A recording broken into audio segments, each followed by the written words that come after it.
All right, looks like we're live, right?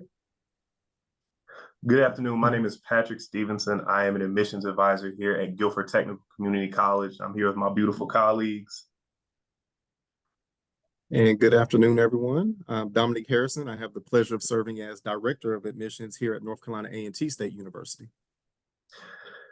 And some of the things we're here to talk to you about is just the applicability of our historically Black college and university systems, what that looks like a lot of the times. And I know Mr. Dominique can attest to this. When you're on the road, you hear a lot of excitement and enthusiasm about the HBCU system, but sometimes students don't know how to get from point A to point B, or they need a little bit more love in that aspect. So we're here to talk about some of the things that we experience, some of the advice that we would give anybody looking to attend an HBCU, and some of the things that we know working in HBCUs, being alumni of HBCUs, or talking to students interested in HBCUs.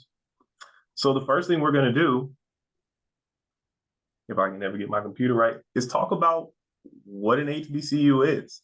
HBCUs are historically Black institutions founded around, because again, we have some wiggle room based on written and historical data, around 1964, with the principles of educating Black and brown students. So we are pillars in our community. And again, just making sure that our students know, one, what that looks like, what that is for us, and why we were established and founded.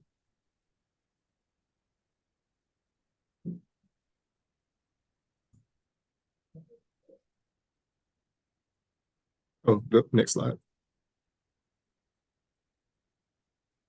Next slide. Gotcha.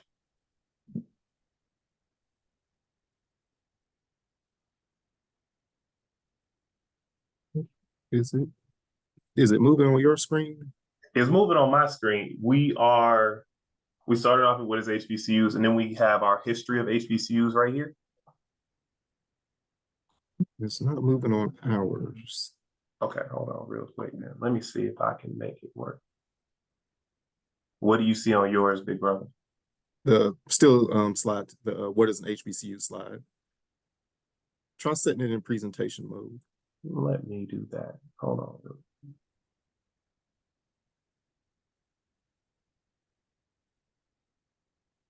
And look. Oh, you might be sharing a different screen. You got dual screens? I got like 4 screens. Hold on now, real quick. All this technology not until it up.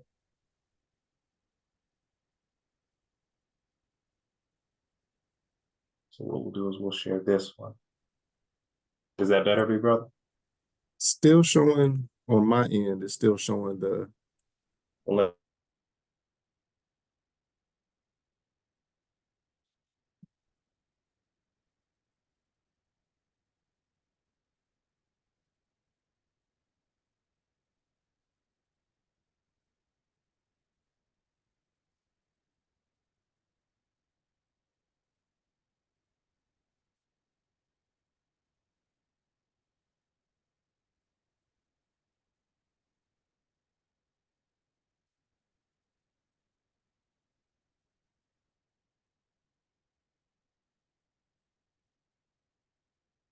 I think my partner froze.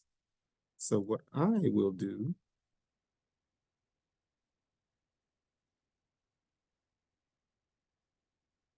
Are you back? If it were perfect, it'd be too perfect. Okay, yeah, you froze on us for a while and you're back. All right. How's that look?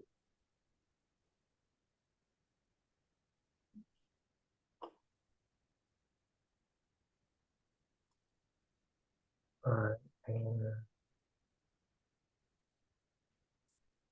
Share. Are you able to see my screen?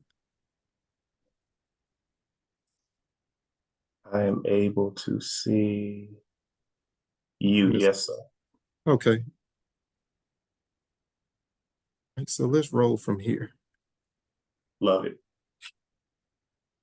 And so what we'll do now is just a little bit of history of the start of HBCUs and some of the older history of where HBCUs began and came from. So in 1837, Cheney University was our first and is currently the oldest HBCU, was established in Pennsylvania. And then after that followed Wilberforce in 1856. And that was our first Black-owned and fully operated HBCU that was formed in the state of Ohio. Here in our state of North Carolina in 1865, Shaw University was the first HBCU that was formed in the South. And then afterwards, a few years, more than a few years, afterwards in 1890, the Morrill Acts. And there are two Morrill Acts, and I definitely encourage you to research those. But that's where the federal government provided land grants to Black colleges and universities for the purpose of educating Negroes. And then in 1965, this is when HBCUs were officially designated by the U.S. Department of Education. So this is when the term HBCU became official and we were designated by the federal government. So the question that we always have is, why are HBCUs important? What is important about going to a historically Black college and university that interests students and becomes the biggest point for us to talk about? One, it's a rich history. A lot of our activists, cultural pillars, community leaders come from historically Black college and university systems. Plus, when we talk about the HBCU system and its ways of educating young Black and Brown students, it is a way to see yourself in which you usually don't get to see yourself. So we talk about being represented in media. We talk about being represented in workspaces. A lot, and again, we'll go over this as we continue with our presentation. A lot, and I can't stress this enough, a lot of our leaders come from the historically Black college and university system or were influenced by graduates of historically Black college and university system. So one of the things that HBCUs are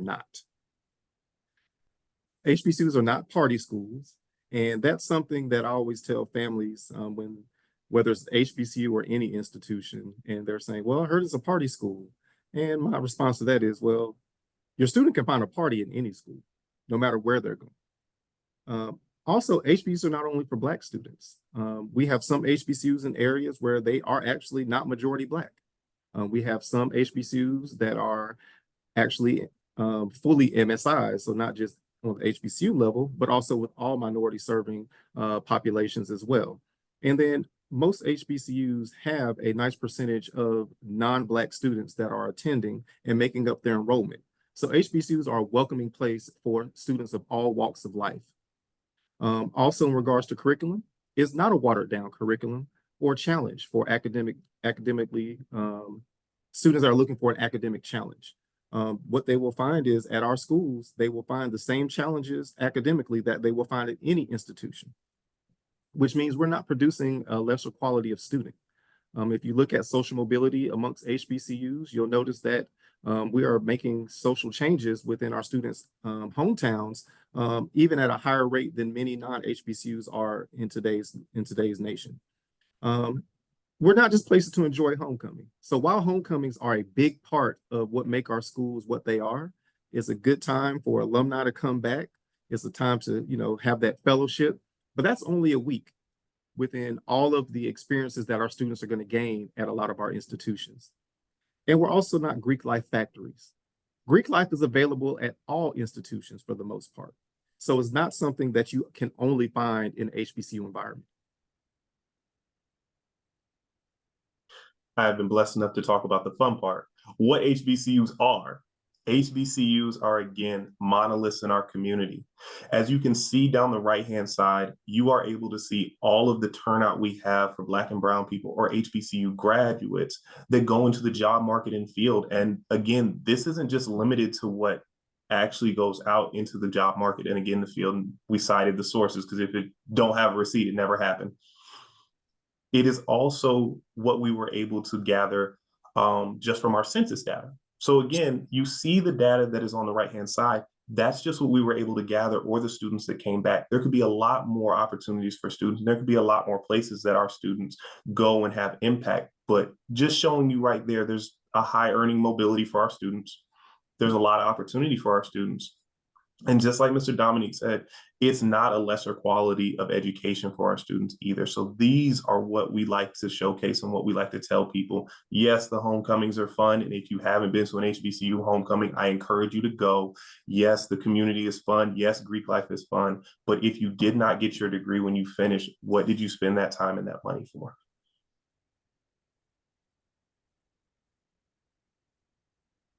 And there's some additional facts and things that are going on at our HBCUs. And so we only make up 3% of the entire nation's colleges and universities, yet we're enrolling over 10% of all college-bound African American students currently. We're also producing about 20% of Black and African American graduates across the country. So as you see, while we represent such a small amount of the overall population of schools, the output that we're having at our institutions are really helping sustain the education of Black and Brown students across the country. Also, there are around 100 HBCUs in the entire country as well. While many of them are located in the southern region, we do have a few that are kind of in the Midwest and also going as far west as Texas. So we do you a disservice if we didn't tell you that there were some really important people who have attended our HBCUs and give you examples of who those people are. So for the sake of time, I won't read them all to you, but I will showcase that a lot of our notable alumni are featured on the screen.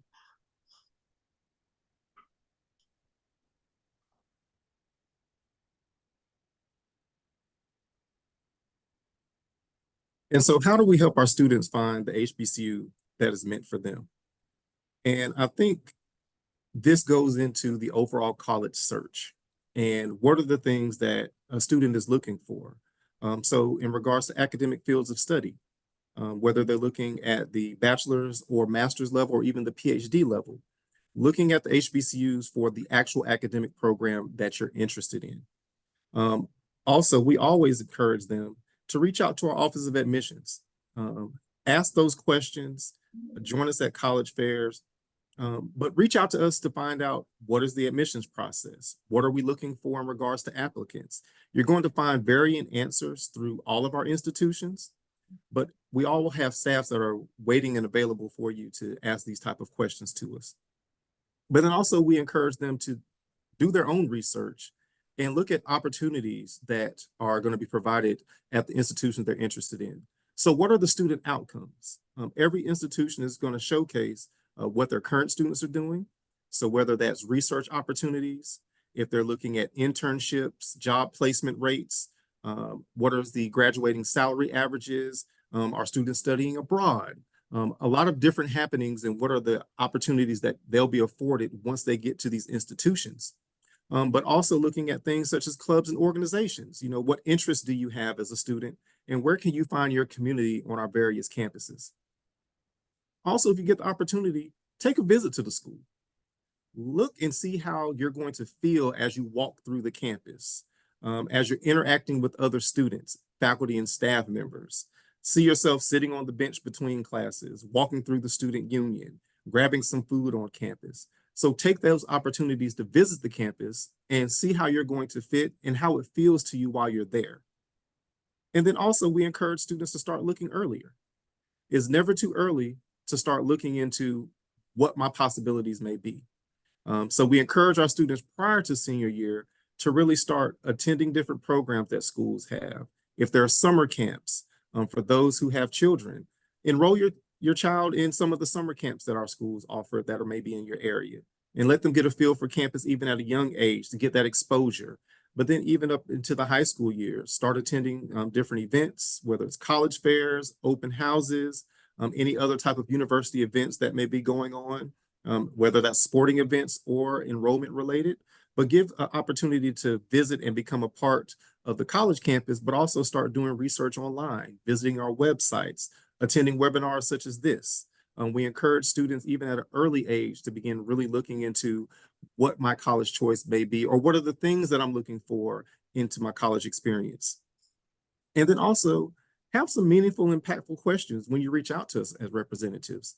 You know, ask us the questions that you really want to know. And know that every question you ask doesn't have to be academically focused. Find a balance in between what am I looking for academically, but then also socially.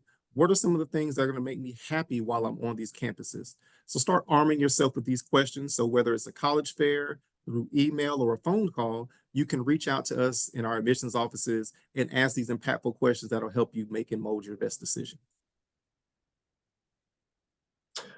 But we would be doing you a disservice if we didn't give you the questions you need to ask or some of the great places to start. And I say that because I do understand. I was a former teacher. Some of our students have a problem talking in public spaces or to strangers or people they don't know. While that's okay, let's go ahead and give you some of the preloaded questions. So when you get to those tables, when you talk to those representatives, when you call those people like Mr. Dominique on the phone, you know what to ask. So the first thing I tell students is you got to figure out what you're interested in. If you don't know, I don't know.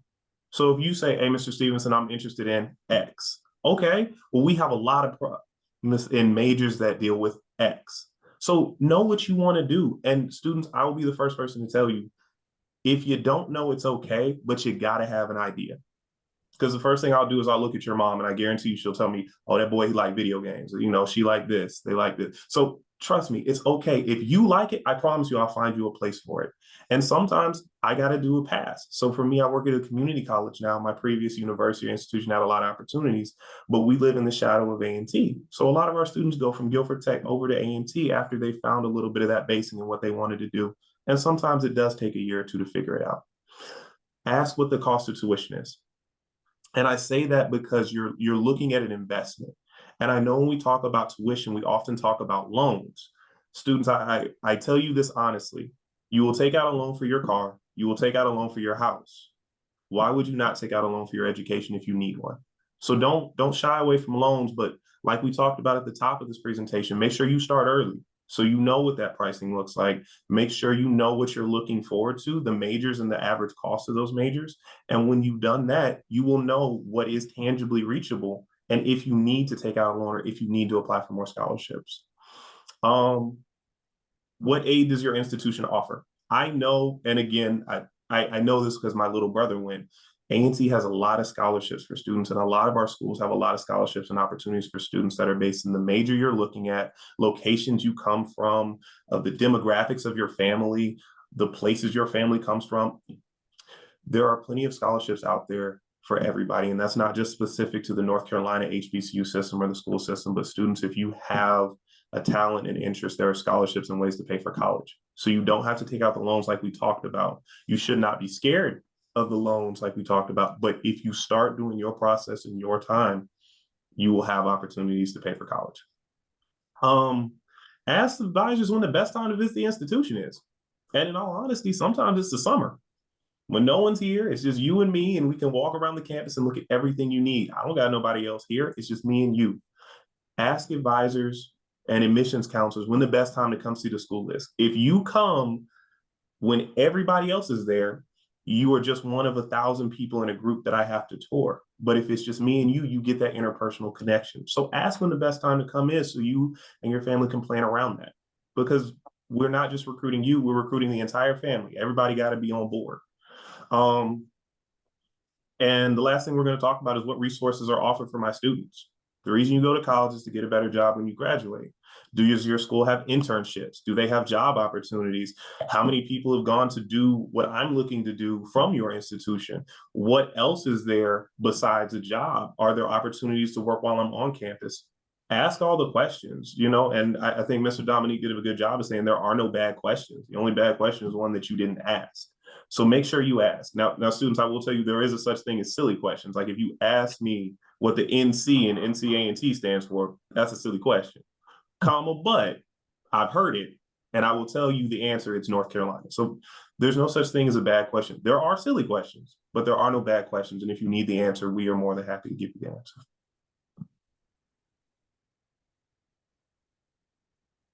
And so that concludes a brief overview of HBCUs and some of the positives and some of the things that we offer. We do want to also open it up to any questions that you may have. Please feel free to drop those in the Q&A. We do have time, got plenty of time for questions. So if there are any questions that you may have, please do drop those in the Q&A.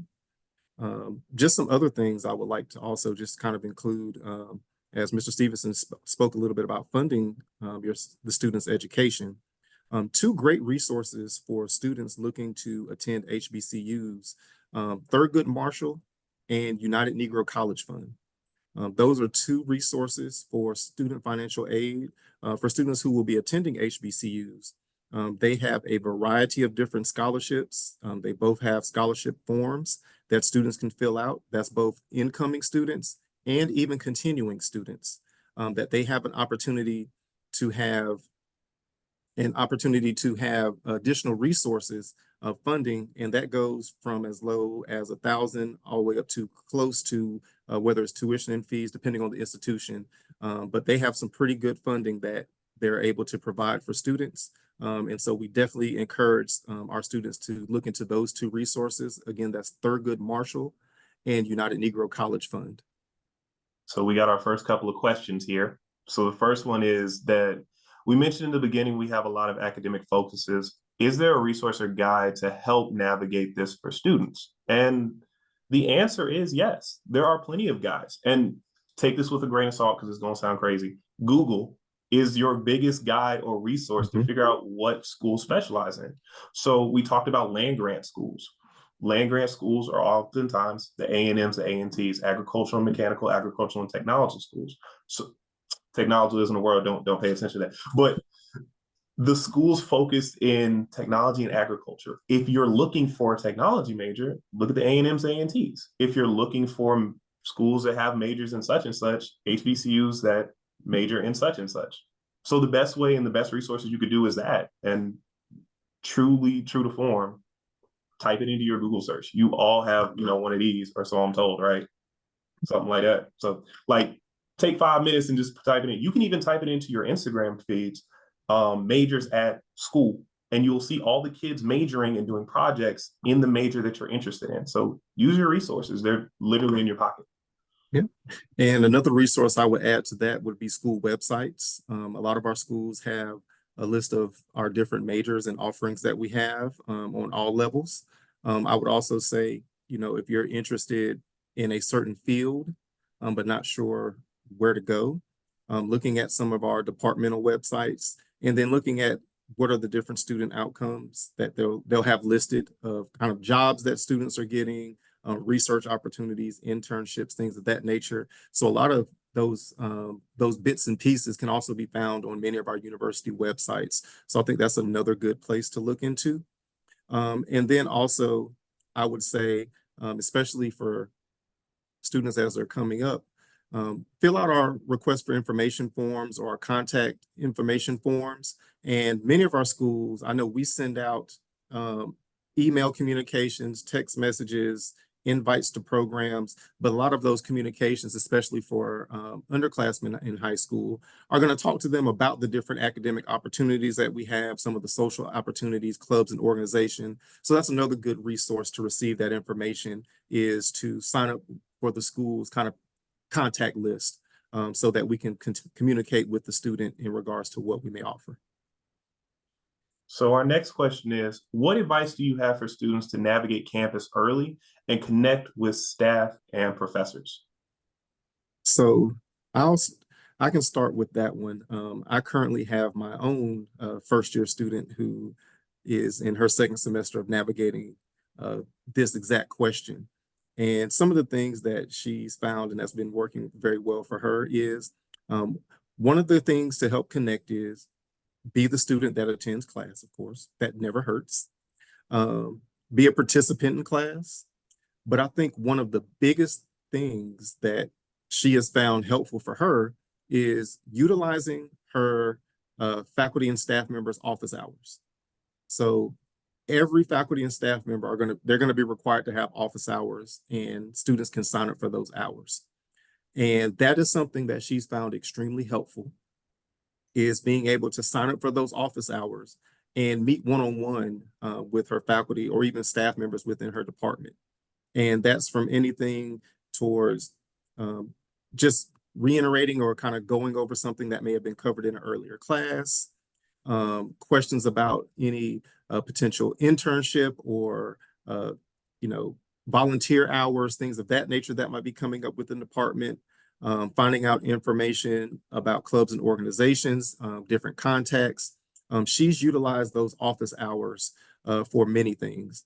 And something that I always encourage students to do is, in addition to that, is making themselves available to the professor, whether it's in class or utilizing office hours, keeping that contact. Because one of the things I think we all know from the work that we do is when opportunities arise and someone says, "Hey, do you have a student?" Well, you're going to go to the top of your mind to those students that you're familiar with, the students that are showing up to class, the students that are speaking with you in office hours that you can rely and trust. And so I don't think it ever can hurt for a student to utilize those office hours to really be able to connect with faculty and staff members. The only thing I will add to that, students, is make sure you join your clubs and organizations. Every student that asks me, how do I get involved? How do I get seen? Like Mr. Dominique said, how do I get to be at the top of the list for those opportunities? You're going to do two things. You're going to join a social organization and a business organization, an organization attached to your major and an organization that has to do with the campus life. So the SGAs, the student activity councils, the weekend activity councils, the people who bring people onto campus, go join those. Ain't nothing better than, rubbing elbows with the chancellor of your school because he was sitting there kind of bored and you was there. So now he got to talk to you. So you put yourself in position to be successful. And a lot of the times it's just being the dude who was holding the mic at the right time. The next question we have is, how can high school counselors collaborate to get more participation from HBCUs at events that you hosted at their school? So I think in regards to the collaboration is the earlier you can let schools know, the better. And then also I would say any opportunities you get to collaborate with other schools in your area. So for instance, if you're able to have a countywide, or whether it's 2 or 3 schools coming together to have a program, the more mass grouping of students that you can bring together, the better. I think looking at the type of programs you have, so maybe early fall, you're really looking at those senior programs, looking at how are we getting our seniors as they're repping up to do the application process, they're beginning their college applications. And then of course in the springtime, looking at, okay, how do we get our sophomores and juniors in front of these schools to help prepare them for next year's application process? So getting them in line a little bit earlier. Also, I think anytime that you can, again, give us that heads up, but if there's a schedule or anything that you have prepared, I think that's always helpful. Or if you can even build them around some of the larger events. So that there's a larger college fair or event that may be in your area, maybe having or trying to have something maybe a day prior or a day after, when a good influx of schools, including HBCUs, will be in your area. That could be an incentive for them to travel. Some schools have a limited travel budget. So just depending on where you may be, they may have one opportunity a semester or maybe even a year to come to that area. And it may be for one of the larger events, whether it's something like a NACAC or a Black College Expo or any of the larger different, whether it's CACRO, Georgia Probe, some of the larger conglomerate fairs. If there's a way that you can kind of piggyback off of one of those, that could be another good way to get some of the schools who may only be able to make it there once a year to possibly extend that stay while they're there and get the most out of their money to visit schools. So to piggyback off that, I will give you 2 of the best things because I no longer work at HBCU, and I'll tell you the secret. The first is don't do the call during February. February is a really hard month for HBCUs because everybody wants their HBCUs to come out during Black History Month. So we're stretched thin between where we can tangibly go and where we need to go. There's a 2-hour bubble for most HBCUs because we don't often talk about college admissions as the business aspect. There's that 2-hour bubble of people that are asking us, and that's reasonably and financially more tangible for us to hit. The second thing is make sure that your students who claim to be interested in HBCUs apply. If they apply for, and again, North Carolina Agricultural and Technical University, then I see X amount of students apply opposed to looking over to the left and saying, oh, well, one kid applied here. So now you have that basing. So if your students are interested, it has to show. So if you need us to come out, it has to show. And, you know, in positions like Mr. Dominique's, you have to be able to say, nah, I got 100 kids from big state high school opposed to like the one kid from little state high school. So you got to make it to where, like Mr. Dominique said, there's a large amount of students and they can come. And that's the secret. And I'll also just even add to that, any virtual events that you have as well, definitely make sure that we're on the radar for those. Because even if our staff is traveling, they can still from their hotel or from a business office in an area, still attend virtual events as well. So those are also, I do always want to throw those out there and keep those in mind that anytime you have virtual opportunities, make sure to invite us as well. That's where we can attend those, even if our traveling staff is out elsewhere. Those are other opportunities to attend. And I see Ms. Thomas said that that's how she piggybacked off of and got her first event on the 9th. So that's definitely great to hear. So I have another question that is, what is, in your opinion, the best part of attending an HBCU? I would say, and I think this is not just a personal opinion, but just going off interactions and thinking about how I hear things from my student ambassadors and current students now is, you know, coming to an HBCU and even speaking for North Carolina A&T, there's not a space of education where we're the largest HBCU currently. There's not a space in higher education that a student will walk and be surrounded by more students of academic achievement that look like them, come from similar backgrounds, share that commonality with them. Nor will they find a space where they walk into their classrooms and their professors, their staff members, the people around them, working with them at the university, share those commonalities as well. I think that's something impactful for that. I also think just being able to have an opportunity to find whatever your community is. All Black and brown people are not the same. So you look at things such as, you know, we have great sports teams, but we also have one of our largest organizations on campus is our anime club, who that's not something that people automatically think of. We have a large skateboard culture on campus. So in front of our student center, when the weather's nice, you'll see students outside skateboarding, got the boombox outside doing those type of things. And then you have the SGA and kind of the Royal Court and those type of organizations. And then within the clubs that are within each of our majors. And so I think those are spaces where no matter a student's interest, they're going to find commonality and find their community on our campuses. I agree. So, and I bring you this personal story and we'll move on to the next question. My first experience at HBCU was when I attended school at Savannah State University. That's also where I pledged. I found out how non-monolithic Blackness can be. So again, like Mr. Dominique said, I was a kid who grew up like in anime, comic books,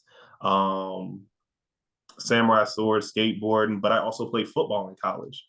And it means something different when guys on your team are the same kind of person that you are, and you had never met a person like that.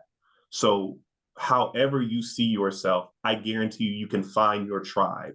And that's not specifically just for my Black and brown students. If you are one of my white students, one of my Latino students, my first roommate at my HBCU was a white kid, and his name was Lester. So like, he was a part of the community. He's a part of our community. So again, if you're looking for people, the best place to find them is anywhere in college, but specifically in the historically Black college and university system. So our next question is, there are times where students, piggybacking, there are times where students will very quickly state, no, I don't want to go to an HBCU, it's not for me. I usually just let that go. Who am I to say whether it's right or not? But sometimes I wonder if they just have some preconceived notions that HBCUs are actually, and actually should be considering an HBCU. Do you have any advice? So this is my only piece of advice when we talk about that. And I only found this belief when I left Savannah State. I believe everybody should do a semester at HBCU. Just give it one semester. You say a semester ain't for you, that's fair enough. I give everybody the same advice about college. You do a semester, it's not for you, fair enough. But the air is different. And that's not something you can explain to people who've never stepped foot on an HBCU and, like me and Mr. Dominique said, found your tribe. Yep. And I would respond with the question of, um, well, why is it not for you? And then I can guarantee you, whatever their response is, there's multiple facts and pieces of evidence at many of our schools that will answer that. Well, they don't have this major. Well, okay, here's a list of schools that have your major. Well, they don't get good jobs. Well, here's a list of outcomes. Here's a list of salary ranges. For instance, in the UNC system, our average salary for graduates, we're third in the entire UNC system out of 16 schools. So that kind of debunks that myth. If it's, I don't like the area, well, have you been to a campus? Visit the campuses. So I think my response would be, why do you feel it's not for you? And then have them call me. Give them my contact information. And it won't be to sell them on North Carolina A&T specifically, but many of us at any of our schools, we're willing to have those conversations with those students and even with those families that may say, hey, an HBCU is not for me. At least put us in the conversation. At least have an HBCU as a part of the conversation. Is not saying that you will or you won't go to one, but at least make it an option. And as you narrow down the kind of college selection choice, let's see where they fall. But I would say, ask them why they feel it's not for them. Show them some of the evidence of that kind of says, well, what you're saying, here are some options for you. And then reach out to us, reach out to some of the representatives at some of the HBCUs, some of the contacts that you have, and put us in contact with that student. And we'll be more than happy to kind of have that conversation with them and at least see if they will open up to making that at least an option as they do their college selection search. I think we might be tapped on questions. All right. Well, I think we seem like we are tapped out on questions. So that means everyone gets about 10 minutes of their day back. But I know I want to say thank you to Mr. Stevenson for presenting with us today and presenting with me. Been a great tag team partner. I will leave my contact information in the chat. I think it may have been sent out with the email, but I will leave my contact information in the chat. And if anyone has any questions, definitely feel free to reach out. Also, like I said, if you have students that have questions, have them reach out to us. Have them communicate, whether all of our information is on the website. I was scrolling through some of the names in the chat. I know many of you have connections at a lot of our institutions. I see some familiar names in there as well. So definitely feel free to reach out, whether it's you or students that may have questions. And I'll turn it over to Patrick for any last words. My shameless 3-week in the job plug. So again, I was at a different institution, but seeing some of the opportunities we have here at the community college level to send our students over to the HBCU system. Students, I do understand that some of you are coming out of a COVID year. Some of you have had some trials during your high school year. There is no problem doing your first 2 years at a community college if that's what you need. This is my 3rd week again. I've met a lot of amazing people, and I've seen a lot of amazing people go on to do other things in this short time here. So I will tell you, if you need a little bit more of a buffer between now and the university level, ain't no problem looking at community colleges. Specifically here at GTCC, we have a lot of transitionary opportunities for colleges like A&T. So if you need a little bit more love, come see us. All right. And we thank you all, and we look forward to connecting with you again soon.